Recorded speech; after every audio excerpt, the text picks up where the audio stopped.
So there's this debate that I'm seeing with the new wave of designers. One prefers the flexibility of designing with code, using Codex to actually lead the design process and maybe bring Figma in later. The other still prefers the free form of the canvas, the more traditional design process. What is your guys' take on this design in code versus design in the canvas debate? Yeah, I think we're in such an interesting time right now where finally we don't really have to choose. And so the two camps to me are really interesting because I've often found the canvas to be a place where I can just quickly riff on ideas and do a lot of lateral exploration. And I still feel it's the gold standard for that.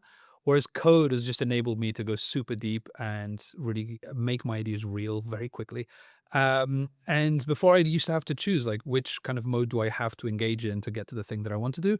And now I kind of don't. And I think the new kind of shift that we have to embrace, that we should embrace, is like navigating seamlessly between both, which is why I'm really excited to be here and talking, with Ed about how we enable designers and PMs and teams just to move fluidly between AI coding and agents like Codex, to kind of move between exploration and convergence. And so, yeah. Yeah, it's a good question. And I think it's a little bit of a false dichotomy in a way because as a designer, as a creative, you have a toolkit and there's the right tool for the job. So, if you can code and you want to test out some interactions, hopping into a code base, is maybe the easier option, right? You can just even create a branch off main and you can kind of play with a prod version of what you're jamming around with and you can test stuff out and it can all be live. But, you know, just like there are still architects out there who still work, by pencil, like there's a sliding scale of like how you represent ideas.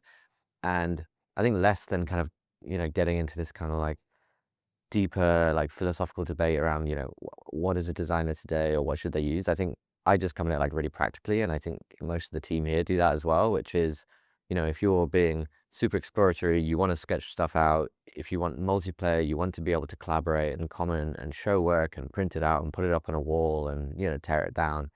Um, but, the role of a designer is pretty expansive. And if we're shipping a product and we want to get the last, mile of the product up to this, the bar that the kind of designer aspires to, then it just opens up the opportunity for designers to hop in and ship PRs and do that side of stuff. So yeah, I think less of it in some grand philosophical take and more around like what's the right tool for the job.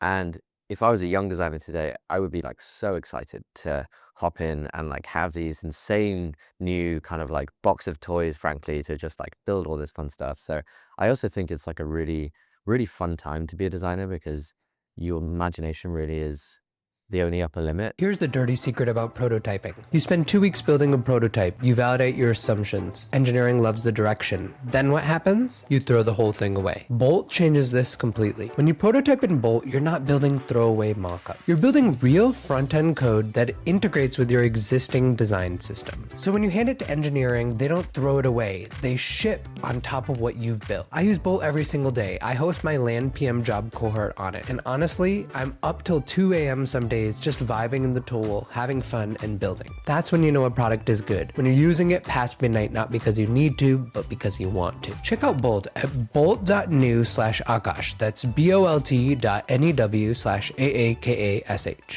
Link in the show notes. Today's episode is brought to you by Amplitude. Replays of mobile user engagement are critical to building better products and experiences. But many session replay tools don't capture the full picture. Some tools take screenshots every second, leading to choppy replays and high storage costs from enormous capture sizes. Others use wireframes, but key moments go missing, creating gaps in your understanding. Neither approach gives you a truly mobile experience. Amplitude does things differently. Their mobile replays capture the full experience. Every tap, every scroll, and every gesture, with no lag and no performance hit. It's the most accurate way to understand mobile behavior. See the full story with Amplitude. I hope you enjoyed that short clip. You can check out the full episode here.